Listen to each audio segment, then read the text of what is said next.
This recipe is a winning dessert that you don't have to bake. Let's make a strawberry ripple cheesecake. To begin, we need to make a strawberry coulis. Take 300 grams of fresh strawberries, remove the tops and cut them into quarters. Place them into a saucepan with 60 grams of caster sugar and the juice of 1 lemon. Place the pan over medium-high heat and cook until the strawberries break down and the liquid looks shiny like a syrup. This will take around 5 minutes. Take the pan off the heat and blend the mixture until smooth. If you want to remove the seeds, you can pass it through a sieve, but I don't feel it's necessary for this recipe. Place the strawberry coulis into a bowl and leave it to cool. Next, make the cheesecake base by taking 100 grams of digestive biscuits and crushing them to a fine crumb. You can do this in a food processor, or you can do it in a mortar and pestle like I am, or you could even put them into a plastic bag and hit them with a rolling pin. Whichever way you choose, they are all effective. Pour 40 grams of melted butter into the biscuit crumb and mix until they are fully combined.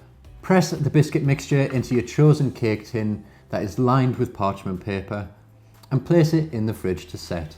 If you don't have a suitable cake tin to use, you could always just use glasses and make nice individual cheesecake. Press the biscuit crumb into the bottom and then top it up with the filling. Do whichever way works for you best. For the cheesecake filling, add 225 grams of full fat cream cheese into a mixing bowl with 125 grams of creme fraiche, 125 grams of caster sugar, 235 ml of double cream and 5 milliliters of vanilla bean paste or vanilla extract. Mix using a whisk attachment in a stand mixer, or you can use an electric hand whisk for this until the mixture becomes stiff and holds its shape.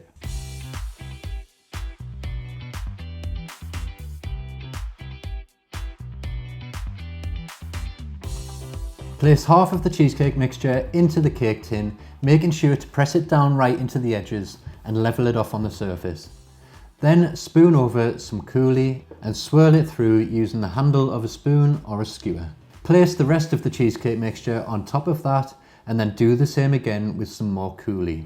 Level it off on the surface and you should end up with a nice pink top. Keep the rest of the coulis to serve it with later. Place the cheesecake into the fridge to set for a minimum of 2 hours before serving. Finish it with some more coulis, more fresh strawberries and of course a pinch of mint. So there you have it, a super easy, no-bake cheesecake. If you've got any questions, leave them in the comments below. Thanks for watching and I'll see you in the next video.